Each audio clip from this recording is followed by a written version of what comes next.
hose is 7 feet long. It's just some crappy hose that I basically found because it was an experiment. And of course, you know, you sit on it and it goes underneath, you know, and sprays up, and you don't get nothing gets wet. So, you know, like you turn it on, of course, turn it on however much you want. Turns on and off with this needle valve. I like to put a mark right here, just so then you know exactly where right in the middle is. So you go right in the middle there, and then you just want to, so you need a needle valve, some type of end thing. You could even use a copper line here. My other bidets that I built, I just use a nice clear hose so it looks fancier. And also, like if I was going to build one for somebody else, I usually do just a double turn-off valve, although you never even need it. But especially if you don't use it very often, you'd want to switch it. But you only need like a single turn-off valve. That's the most expensive part. So there you go. That's the second most expensive part of the needle valve. But it's pretty cheap, and it's the only way you can get a tweener bidet too. At least it was when I thought of it 7 years ago. So here, I'll show you some more. Also, maybe as far as what you want to do for drilling the end of it, I just used like, what is it? About a 532. So, you know, but you can use a larger hole. You could probably drill 2 holes if you wanted to, although I've only just drilled 1 hole. You could use this just for the attachment to where the toilet goes. You don't need it anywhere else really. But here's the double turn-off valve then.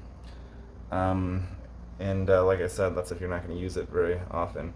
I have a couple wrenches here. I made the hose about 7 feet long. It's a 3/8 hose, 1/4 inner, 3/8 outer. You know, you're probably gonna want a hook. And then at the end too, I use crimps, like plastic crimps, and a little sleeve. So these little sleeves that go in the hose. Here's the needle wire valve for turning it off and on. And I haven't cut the size yet, but I'll cut the size and maybe put a little mark for where like the toilet bowl is. And then like to clamp it off, here I'm using the 3/8 here and then 1/4 here, just as an end piece. So you buy a little cap for the end. You can also do this, which I've done before, where you just heat it up with like a lighter or something, and then you pound it in here, and then of course you clamp the top. So that looks a little bit nice because then it just shows the only thing you see is this end cap part. But I think I'll just use this one for now. But that's the wand, and like you can even find like a copper wand thing too. But for now I'm just using this hard plastic thing, so it works as a wand. And you know, you can set it in anything like a pot or anything like that. It won't leak very much at all. It doesn't leak at all really. But you know, maybe a little dribble of water after you use it might catch. And then also in like 3 years, the only thing you ever need to replace is this. Probably after 3 years, if you use it a lot, it's not really meant to last forever, where you're constantly opening and closing this. So and all you do is just unscrew this and pop on a new one, just like this.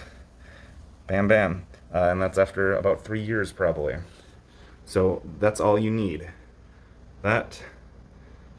All right, and now let's get it built, huh?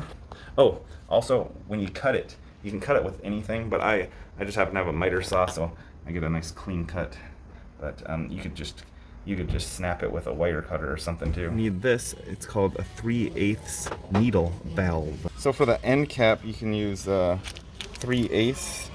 Like this is 3/8 to 3/8 end. But you know, you could also mix things up. Like this is 3/8 and this is 3/8, and then it goes to 1/4 inch, and here's a 1/4 inch end cap. That would work. All right. Well, this is all screwed in and ready to hook up. Of course, before you install your bidet, you want to turn off the water to the house. You might want to put a cup underneath while you unscrew things. Then don't make the mistake of trying to crank off this part, because that part stays. You just crank off this part and then add your double turn off or whichever one you want to use. So crank off to here. And that's the toughest part of the job sometimes when it's old like this. Okay, I finally got all this off. I just took a little WD-40 here. So once you finally get a little crank, get the cup ready, because a little bit more water will come out. And look what we got here, a bidet with a double shut-off valve as well. Nice and beautiful. Probably my best one yet. Invented about 7 years ago, Tweener Bidet, because unlike other bidets, it doesn't mess up your house. So this goes right under there, in between, and yeah, turn it on however, oh my gosh, you turn it on however hard you want to turn it on.